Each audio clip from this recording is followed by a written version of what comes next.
Here are 20 YouTube settings that could f small YouTube channels, meaning you get no views. For this first setting, you're gonna go into your YouTube studio, go to content and hover over one of your videos. Just click on details like so. Now, if we keep coming down, we're gonna see this setting here, publish to subscriptions feed and notify subscribers. This is going to be, for most people, automatically checked. In my case, it's grayed out, but when you upload a brand new video and you come down to the same section, you'll have the option to toggle this on and off. And the problem I see a lot of small YouTubers doing is leaving this checked when they have a lot of content on their channel that's completely unrelated from each other. For example, let's say I have a Star Wars channel and I'm posting a video about Spider-Man. If I leave this checkbox ticked, YouTube is going to promote my Spider-Man video to my existing subscribers who are all Star Wars fans, but they won't click on it, they won't watch it, and that's going to send the algorithm very negative signals about that video. It's going to say, hey, this is a bad video, don't promote it to more people. And then your video dies along with your hopes and dreams. So again, if you're publishing a video that you're not sure your existing subscribers,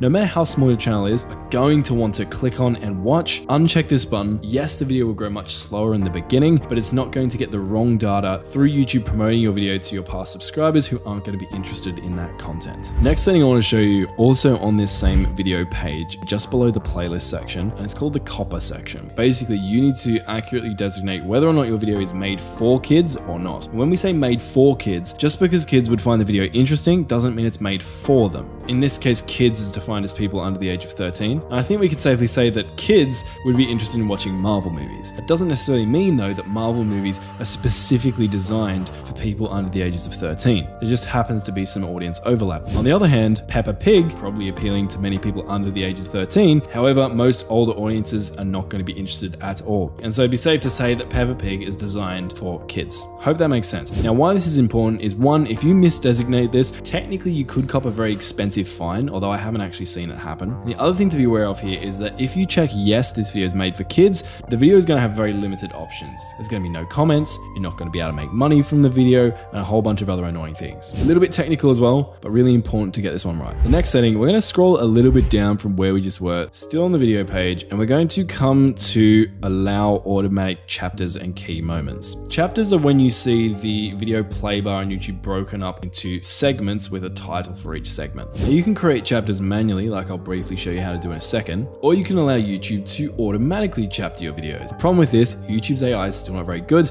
It can add really dodgy chapters to your videos that are very confusing, or that just completely spoil and give away your entire video. And so unless you're like an education channel and you think that chapters are essential to your video, but you're too lazy to create them yourself and you're willing to risk it, just turn this one off. If you're gonna add chapters to your video, what I'd recommend instead is that you add them manually. Now you can do this anywhere in your video description, but what you're gonna do is start off by typing 0:00 and then title your first chapter. So we're gonna be really original and do like intro. Then what we're gonna do is we're going to add the timestamp of the end of our intro chapter. So let's say our intro ends at 15 seconds. So we're gonna go 0:15, and then we're gonna type the name of our next chapter. Let's say like story. Now let's say the story component of our video ends at like 3 minutes. So we're gonna go 3:00, and then we'll type the name of our next chapter. It might be something like that. And you just keep doing this throughout your entire video until your whole video is time-stamped out in this format, and your video will then show up with chapters. Next thing we're gonna do, we're gonna come down again just below the cursed automatic chapters box, and we're gonna look at the featured places box. This is basically going to give YouTube permission to dox you, which you obviously don't want. You don't want YouTube telling your viewers exactly where you are in your video. So we're just gonna turn that one off so that we can